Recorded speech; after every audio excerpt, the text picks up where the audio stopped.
Welcome back to another grammar time. Today we're looking at infinitive verbs. I want to start right with the basic question here. What is a verb? Again, probably pretty easy for most of you guys to answer this, but I always like to start basic when we jump into things like this. A verb. This is going to be kind of your actions, right? You cannot build a sentence without a verb in English or Spanish, all right? This is going to tell you what is going on in any given sentence. Here are some examples. Run, walk, to swim, to eat, to dance, to sing, and the list goes on and on and on, okay? There are three types of verbs in Spanish, or at least this is how we categorize them in Spanish, okay, into three categories.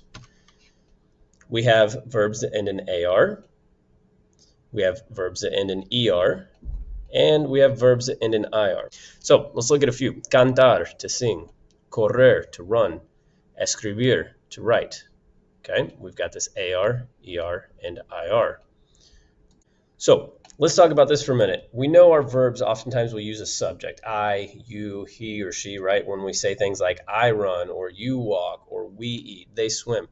That's great, and we're eventually going to get to that, but that is not what we're focused on today. We're focused on our infinitives. So this is going to be without a subject, all right? So maybe we should write this down. Okay, when we don't use a subject with a verb, that is called the infinitive form or the base form of a verb. Okay, we do use these sometimes in sentences. Let's take a look at this example. Food is needed to survive. This is an example of an infinitive verb. I'm not saying I survive or we survive. I'm just simply wanting to use the base form of it, to survive. Okay, so going back to English for a minute, infinitives in English are pretty easy to spot as well. If you've seen this pattern, we've got this to that we use out in front, right? To run, to swim, to eat. This is kind of what makes our infinitive or our base form in English. So we replace that subject, I, you, he, or she, with just the to, right? What does that look like in Spanish? This is where it gets a little confusing because we don't use this extra word. Notice how it's already built into the verb, okay? We have cantar. That translates into to sing, okay?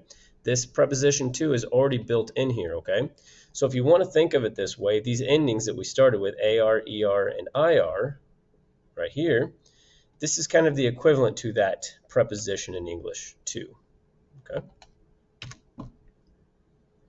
So to summarize everything up here, that to, that preposition that we use in English to form the base form, is going to be the equivalent of the AR, ER, and IR, and that's also how we classify our infinitive verbs in Spanish. There are AR verbs, ER verbs, and IR verbs, and all of these are called infinitives.